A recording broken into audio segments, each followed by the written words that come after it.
year 1347, 12 ships arrived in Europe. The people waiting at the port were excited to see them. But when they looked inside the ships, they saw a nightmare. Most of the sailors were dead. The ones still living were very sick. They had dark, painful lumps on their bodies. The ships brought expensive goods from far away, but they also brought a hidden enemy. This enemy killed millions of people. It broke families apart. It destroyed ancient empires. It changed the world forever. This is the story of the Black Death. Before the year 1347, Europe was very busy. Cities were growing fast. People worked hard on farms. Kings and queens ruled over the land. The world felt big and full of life. But the cities were also very dirty. People threw their garbage into the streets. Animals lived very close to humans. The streets were crowded and smelled bad. It was a perfect place for a disaster to begin. The story of the Black Death did not start in Europe. It started far away in Central Asia. For many years, merchants traveled across wide mountains and dry deserts. They traveled on a famous path called the Silk Road. The Silk Road was a major trade route. This is called a trade route. A trade route is a long path where people travel to buy and sell goods like silk and spices. But the merchants did not only carry goods, they also carried a deadly secret. The terrible disease came from something very small. It came from a type of bacteria. This is called bacteria. Bacteria are tiny living things that you cannot see, but they can make you very sick. These bacteria lived inside fleas. Fleas are tiny jumping insects. The fleas drank the blood of black rats. When a rat died from the sickness, the fleas jumped to a human. The fleas bit the humans and put the bacteria inside them. In the year 1346, a Mongol army attacked a city called Kaffa. Kaffa was a busy trading city near the Black Sea. The army started a siege. This is called a siege. A siege happens when an army surrounds a city to stop food and water from going inside. But the soldiers in the Mongol army started dying from a terrible sickness. Before the army left, they threw the dead bodies over the high city walls. The sickness easily entered the city. Some Italian merchants were trapped inside Kaffa. They were very afraid. They escaped on 12 ships and sailed across the sea back to Europe. In October 1347, they arrived in the port of Messina in Italy. When the ships arrived, the townspeople found the terrible secret. The sailors had large black marks on their skin. The black marks were a severe symptom. This is called a symptom. A symptom is a physical change in the body that shows you are sick. The town ordered the ships to leave, but it was too late. The rats were already on land. The disease moved very fast. It spread from Italy to France. Then it traveled to Spain and England. The sickness was highly contagious. This is called contagious. Contagious means a sickness easily jumps from one person to another person. People were terrified. They tried to run away from the dirty cities to the safe countryside. But when they ran away, they took the sickness with them. Everywhere they went, the Black Death followed. People in the Middle Ages did not know about germs. They did not have modern medicine or doctors to help them. They did not understand why their families were dying. Many people thought the universe was angry with them. They believed the disease was a punishment. This is called a punishment. A punishment is a bad thing that happens to you because you did something wrong. Fear covered the land like a dark cloud. No one felt safe, and the worst was yet to come. The sick people suffered terribly. They had high fevers and could not breathe. Cities tried very hard to stop the sickness.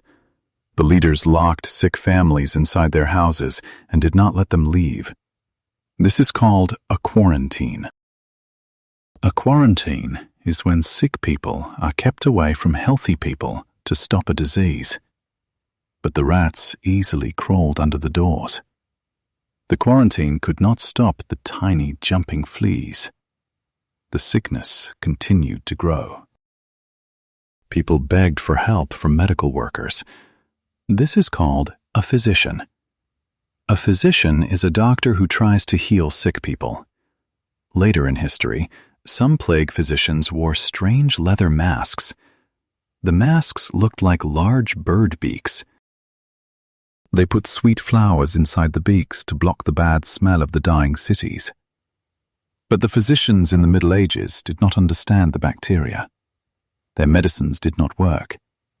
They could not save the suffering people. Soon, normal life completely stopped. There were not enough living people to bury the dead. The green farms were empty because the farmers were sick. The cows and sheep ran away. Because no one planted crops, there was no food for the winter. This caused a terrible famine. This is called a famine. A famine is a time when there is no food and people are very hungry. The poor people had to fight the sickness and the hunger at the same time. In the Middle Ages, religion was very important. People went to the church every day to ask for help. They prayed for the sickness to end. They had deep faith. This is called faith. Faith is a strong belief in religion or a higher power. But the priests and church leaders also got sick. They died while trying to comfort the sick families. When the priests died, many people felt lost. They felt that the world was ending. Their faith was tested like never before. Because people were so scared, they looked for someone to blame. They did not understand the rats or the fleas. Instead, they blamed other humans. They made innocent people into a scapegoat. This is called a scapegoat. A scapegoat is a person or group that is blamed for something bad, even if they did not do it. Many innocent people, especially strangers and different religious groups, were hurt or chased away from their homes. Fear made people forget their kindness. After 5 long years, the worst part of the terrible sickness finally passed. But Europe was completely changed. Almost half of the people in Europe had died. Because there were fewer people, there were fewer workers. The kings and rich lords desperately needed people to work on their farms and in their workshops. The poor workers realized they had power. They asked for better wages. These are called wages. Wages are the money a worker receives for doing their job. Before the Black Death, poor workers had very hard lives. They were trapped in an unfair social system. This is called feudalism. Feudalism was an old system where poor farmers worked for rich landowners and had very little freedom. But now, the poor farmers could choose their masters. If a rich landowner did not pay them well, they simply walked away to find a better farm. The poor people finally had a voice.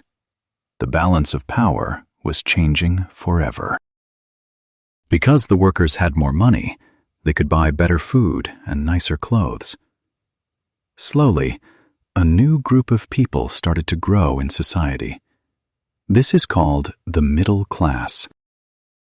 The middle class is a group of people who are not very rich, but they are not poor, and they have comfortable lives. Before the plague, only kings and lords had comfortable lives. Now, everyday workers, builders, and merchants could build a better future for their families. The people who survived the terrible sickness felt very lucky. They did not want to be sad anymore. They wanted to enjoy their lives. They started to paint beautiful pictures, write new songs, and read old books. This began a new time period called the Renaissance. This is called the Renaissance. The Renaissance was a special time in history when art, science, and learning became very popular again. The dark times were ending, and a new light was shining in Europe. The old physicians realized that their old medicines did not work. They knew they needed to learn more about the human body. They started to study anatomy. This is called anatomy. Anatomy is the scientific study of the human body and how its inside parts work. Doctors slowly stopped using magic or guessing. They started to use science. They learned how to keep cities clean and how to separate sick people safely. The Black Death did not disappear completely. It returned to Europe many times over the next few hundred years, but it was never as bad as the first time. The humans slowly built up an immunity. This is called immunity. Immunity happens when a person's body learns how to fight a disease, so they do not get sick easily. People also learned how to build better houses from stone instead of wood. The rats could not live inside the stone houses, so the fleas stayed away. For hundreds of years, the exact cause of the Black Death remained a mystery. Finally, in the late 1800s, scientists looked through modern microscopes. They discovered the tiny bacteria. Today, if someone gets this sickness, doctors can easily cure it. They use antibiotics. These are called antibiotics. Antibiotics are strong, modern medicines that doctors use to kill dangerous bacteria and save lives. The terrible disease that killed millions is now easily defeated by modern science. The Black Death was one of the darkest times in human history. It brought fear, sadness, and huge changes to the world. It broke old empires and tested human faith. But this story is not just about death. It is a story about human survival. Even when the world felt completely broken, humans found a way to keep going. The survivors rebuilt their cities. They demanded better lives. They created beautiful art and discovered new medicines. It shows us that even after the darkest night, humans have the strength to bring back the light.